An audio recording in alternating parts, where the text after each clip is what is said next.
Good afternoon, everybody, and welcome back to another segment of Feature Friday. I'm Ashley Hudak, and today I'm here with Ronnie Morales, who graduated from Wichita State not only as a student, but an athlete as well. And he has dedicated so much time to volunteering and what he does with his work today. So, Ronnie, thank you so much for joining us. How are you?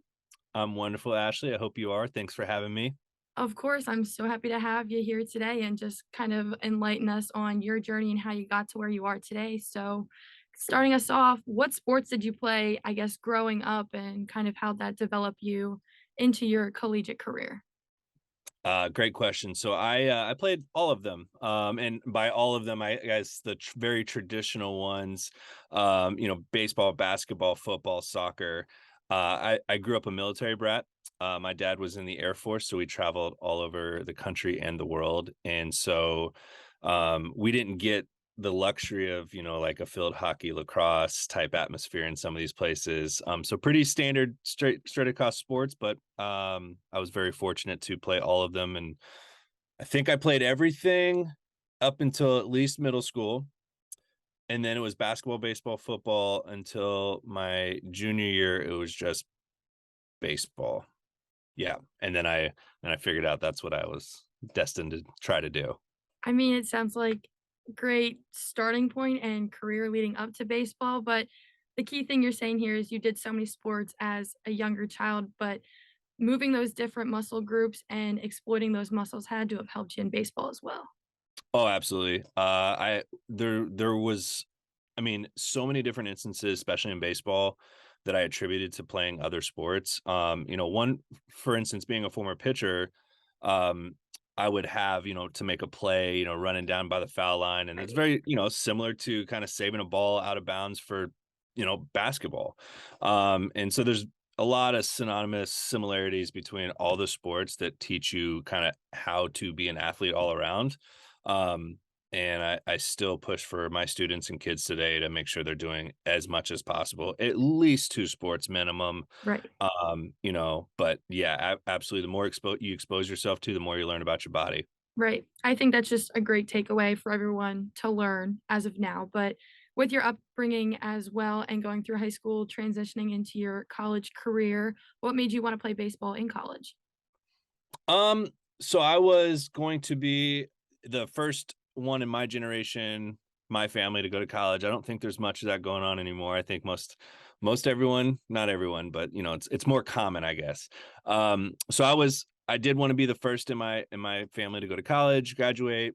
Baseball seemed to be the kind of the pathway that was going to lead me to that, especially with scholarships um, you know, and more honestly, I did want to play baseball after college. I had a dream to be on TV, as since a little boy. So that really inspired me to go through college. Um, I actually went to three schools. I wrapped up at Wichita State. So I had a very interesting journey in that route. But yeah, it was all part of the journey. So it was a lot of fun. No, that's awesome, and congratulations to you for being the first to graduate out of your family. That's awesome. It's gotta be a feel-good moment, but also a proud moment for everyone in your family.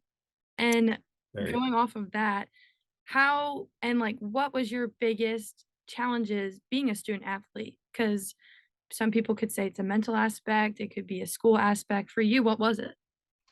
Um, I think honestly, just trying to figure out how to have a routine in sports and in education.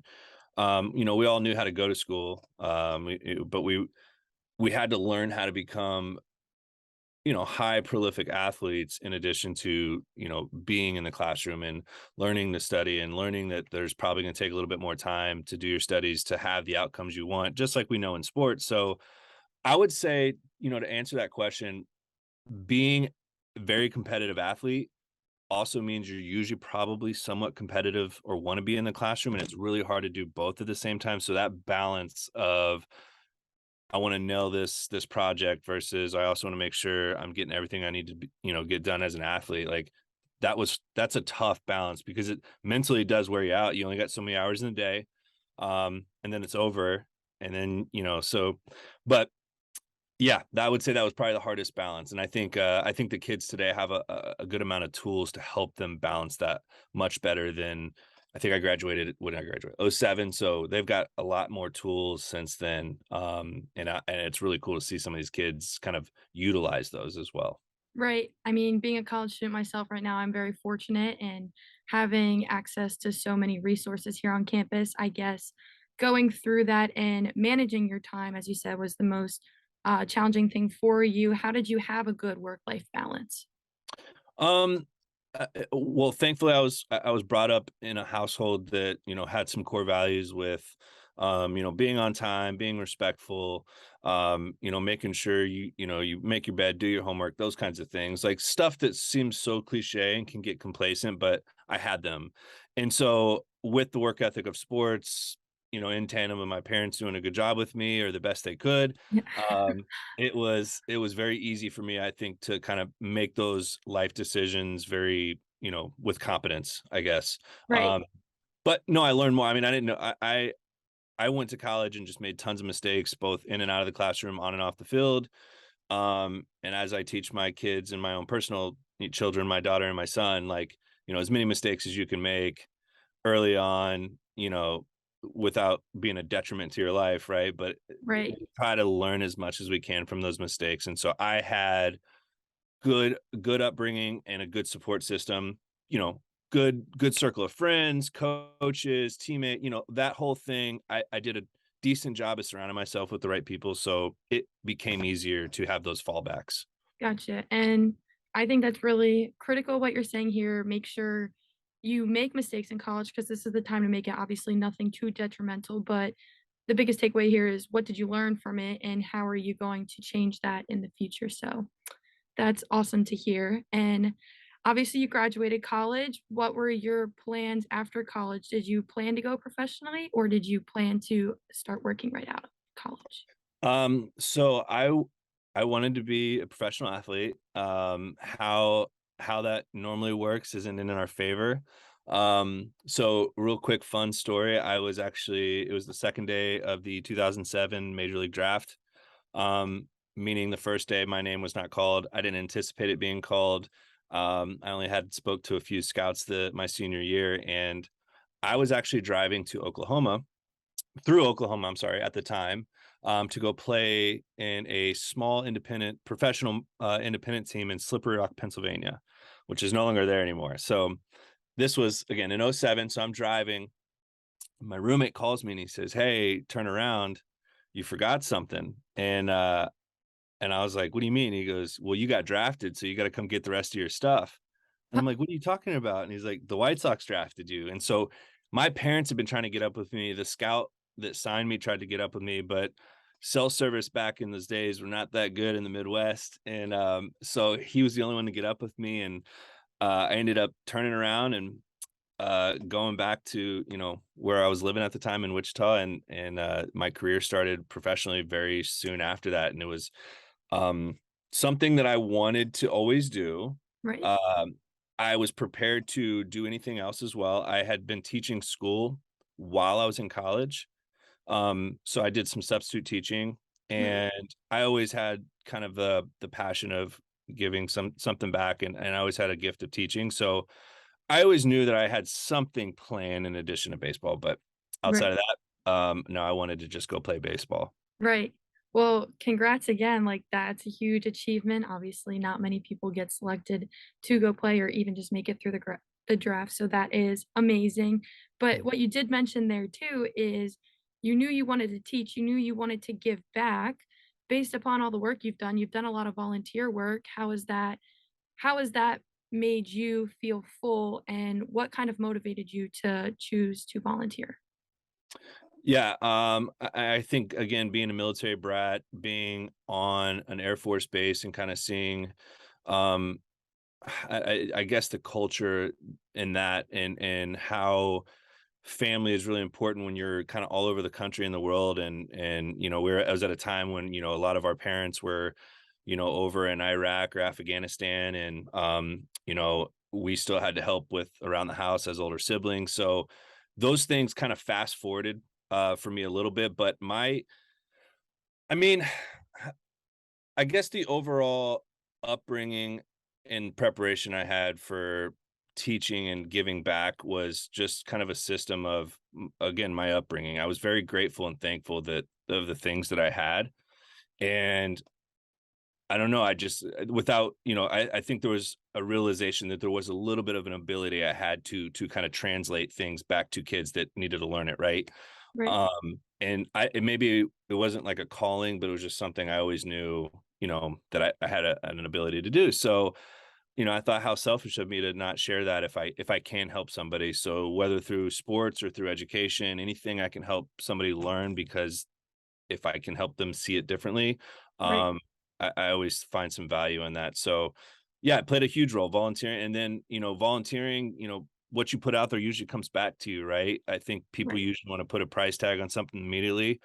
So I like giving a lot of sweat equity, rolling up my sleeves, showing that doing it without having a monetary value to it is very important, because you don't see that much today. And Mhm.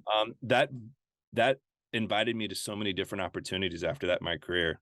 Somebody was like, "Oh, wow, you're willing to do these kinds of things for and then it opened up a door to an executive director role, or Right. writing a grant for it just opened up so many opportunities. So I've just remained grateful, just kind of made my mistakes in kindness, try to learn from things, try not to be things you read probably in my LinkedIn bio. I say them and I truly mean them. Mhm. So yeah, that's kind of that's what allowed. And then baseball just was a vehicle in that whole thing. I got to play a game I loved. It was, got paid to throw a baseball. I mean, that was pretty cool to me. And it wasn't nothing for me. I never took that for granted. Right. And I think my teammates could attest to that. I had a fun 7-year minor league career where I was always smiling, and there's good and bad days, of course, but it was I was grateful. So yeah. No, I love that, and I love how you said you're selfless. You're willing to give back. You're willing to go the extra mile without any monetary value because you know it's the right thing to do to help others, because what goes around comes around, just like you said, and even if you're giving, you're not expecting to get back, but it's Right. just good karma. It's gonna come around and benefit you in the long run. So with that being said, I know you help work with Solaro. So would you like to elaborate on that for us a little? Yeah, absolutely. So, all things done in my professional career, both baseball and business side, is brought a very cool opportunity to my doorstep a few months ago, and over a year now. It's called Solaro, and it's actually an acronym for Student Oriented Learning, Reporting, and Assessment Online. Um, and basically, what it is online study guides to help kids grades 3 to 12 in all STEM courses prepare for standardized testing, and just really kind of have an extra safety net of literature and education and resources to help our kids in the classroom. It's a neat product. It's aligned to all 50 states curriculum and all of the provinces in Canada. So yeah, it's just a digital tool that is, again, just like in sports, we love the extra reps. Right. We love the work we do off the field that kind of prepares us for the on the field battle. And that's what this is. So in addition to homework and being in the classroom, this is an extra tool and resource for our students, to have the advantage to even the playing field, so to say. So yeah, that's what Solara. It's a very cool product. No, that's awesome. And I guess as student athletes use this, have you seen significant improvement in their ability to understand courses that they're struggling in? Yeah, so the testimonies are always positive. Of course, you get them first and foremost from parents, Right. right? Especially the younger kids can't articulate it. Not as I'll be honest with you, not as many kids are as excited being, given an Right. extra education resource. They're like, wait, Right. hold on, more schoolwork? No. Nah, I'm good. But no, if we're like, hey, this is here to help you, and it's an additional tool, it, Right. it usually speaks louder volumes. But uh, yeah, the parents are usually the first testimony to say, well, they have access to watching it too, so it helps them hold the children accountable, and they love that. So yeah, the feedback's been great. Teams and programs will use this as camaraderie tools as well. So they'll have competitions of, who can build the most stars in biology 101 this week or whatever. Right. And if you do, you can get out of conditioning maybe. So there's a lot of fun collaborative ways that we use the app with our sports and athletes as well. Yep. I think the biggest thing to hear is you wanna keep the kids engaged because, yes, it's schoolwork, but how do you keep them engaged too? And like you said, incentives, the biggest thing here, like, maybe you don't have to do conditioning this week, but you have to really crank down on your studies and make sure you understand what you're doing. So I think that's a neat way just to keep everyone engaged and still learning the material. Yeah, and one more thing on that too, the student athlete, and this is for all students, by the way, but Right, specifically the student athlete is out of the classroom more than your traditional student, right? I think 16 more times on the year is the data I found from one right. study. That's just one study, but that's about a fair shake. You're Yeah, out, a good amount more time. So being an app and something you use on a tablet or desktop on the road, on the bus, in addition to your studies, that's a nice thing. And to be able to right. communicate with your parent and teacher that you're trying to get those things done. As student athletes, again, back to that question of like one of the other hard things to do is I still had schoolwork to do while competing for my future. Yep, Like for as trivial as it was, like I had to do it. yep. So this stuff helps. That was the other part of that. And that's a very nice resource you have there. So you're helping probably hundreds of thousands of kids at least get a better education or excel or help them in something they're struggling in. So kudos to you. And you also say you're a strong believer in character and education over athleticism. Do you want to elaborate on what you mean by that? Absolutely. And it's not as scientific as it sounds. It's very simple. And I remind my kids, my students all the time, like unfortunately, our athleticism will stop. It Mhm. will end. It's a gift we've been given to, that's why, except for like a Tom Brady, right, Right, who played as long as he did and defied all odds, but you just don't see that. That's why our top tier athletes of the world, are done around 30, 31, 32 years old. And sure, can they go do some things intramurally after, but the lifelong lessons of education and character that you build, those things will last until you're 80 years old and can't throw a baseball or can't kick a soccer ball or can't shoot a basketball. right, Um, so that's the end game. The end game is to making sure we're building good people, right, um, and using sports and education to get there. But if we're building good people that have good character and are educated, and I don't mean that just they had to go to college or school, but they educate themselves, yeah, um, that's way more important than any sport, and the sport just so happens to be the cherry on top and the vehicle to allow them to get there, I think, so right. that I is how think I mean that. Yeah, no, I think that's great, and it just highlights, yes, sports are fun, yes, sports are how you make friends, but at the end of the day too, we emphasize the student in athlete because you are a student first, you are getting your education, and everybody wants to see you succeed, so I think, like you said, that's very important to highlight. Absolutely. And so why did you decide to become a partner with Rising Stars Football Academy? Well, I think, the local ties help, right? Right. I was checking out LinkedIn one day, I saw Rising Star Football Academy and Ron Johnson, and very quickly when you look at the best you can in social media through someone's profile, you're trying to find out what is the culture. You usually read that quickly. What are they trying to get accomplished here? Is this a money grab? Are they in it for the right reasons? And immediately you can see that Rising Star Football Academy had checked all the right boxes.